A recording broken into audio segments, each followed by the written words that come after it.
If you're thinking about selling your home, one of the most important decisions you'll have to make is the asking price. So in this video, I'm going to explain why pricing your home correctly is so important and why overpricing your home in today's market can be such a huge mistake. Hi, my name is Casey, and on this channel, I share information about the communities of Trilogy, Glen Ivy, and the community of Terramor. So if you'd like to learn more about these communities, I'd love if you consider subscribing to my channel. Okay, so let's get started. If you're trying to sell your home, you're probably wondering if it's a good time to sell. And the truth is, it is a good time. The spring and summer months are typically the peak of the home selling season. And historically, this is the time of year that we see the most buyers coming out to look at homes. But it is important to keep in mind that even though we're in the peak selling season, setting the asking price of your home is still one of the most important decisions you'll have to make. And you really don't want to get this step wrong, because pricing your home too high can actually end up costing you time and money. If you've watched any of my previous videos, then you know that I talk a lot about home pricing. And the reason I do is because it's one of the biggest mistakes I see sellers make. And in almost every single example we look at, a seller ultimately ends up with less money in their pocket if they start off pricing their home too high. So let me explain why this happens. The initial asking price for your home sends a message to potential buyers. And from the moment they see your home come on the market, the price of your home and the photos are what makes the biggest first impression. And if a home is priced too high from the start, there's a good chance the buyers will simply shy away. And it's because buyers looking in a particular neighborhood typically do a lot of research on home prices before buying a home. So they know exactly how much homes have sold for in the past. And when they see a home that's priced significantly higher than other homes in the area, they just move on to the next home. And you have to keep in mind that in today's real estate market, buyers are already dealing with very high home prices, especially here in California. And in addition, they're dealing with record high mortgage rates too. And even though all of the top financial experts predicted that the mortgage rates would start coming down this year, it just hasn't happened. In fact, we've seen just the opposite so far this year.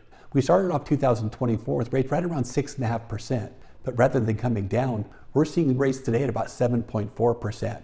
And this is making homes less affordable. So if a buyer's first impression of your home is that it's overpriced, they're simply not going to come out and view it in person. They'll just move on to the next home, or they'll wait until something else comes on the market. And if this happens, it's definitely going to take longer to sell your home. And then at some point, you'll have to make the decision to lower the asking price. And the problem with this is, a lot of buyers will see a price reduction and automatically assume that there's something wrong with the home.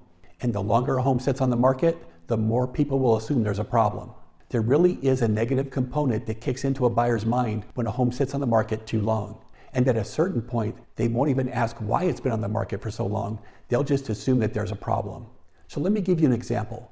Right now in the community of Trilogy, we have 15 homes for sale. But of these 15 homes, 11 have done price reductions. So as you can see, every home that has an arrow pointing down means they've done a price reduction. And some of these have actually done multiple price reductions. And look at the amount of time they're spending on the market. This number is going up, and we're definitely seeing homes sitting on the market much longer now. And I see this happen over and over again in the real estate market. And in most cases, there's absolutely nothing wrong with these homes. The only issue is they were priced too high in the beginning. But the endless cycle of price reductions and the amount of time the home sits on the market leaves buyers with a very negative impression. And if you have a home for sale, this is definitely not what you want to see. So to avoid this from happening, it's important to price your home at the current market value, or even slightly below that number. This will attract the most potential buyers to your home when it comes on the market, and it increases your chances of getting the highest amount possible. So how do you determine the actual market value? Well, you need to take a look at similar homes that have sold in your neighborhood within the last 6 months. And you have to factor in the condition of your home compared to the homes that have actually sold. And you have to do an honest comparison. Look at the lot, the size of the yard, and the upgrades of the home too. But if you review these numbers and do a fair comparison, you'll have a very good idea of what your home is worth in today's market. So remember, if a home is priced correctly from the beginning, it will attract more buyers, and it will actually increase your chances of receiving multiple offers. And homes that are priced correctly tend to sell much quicker than homes that are overpriced. And if you're thinking about selling your home, knowing the true value will give you an edge against your competition.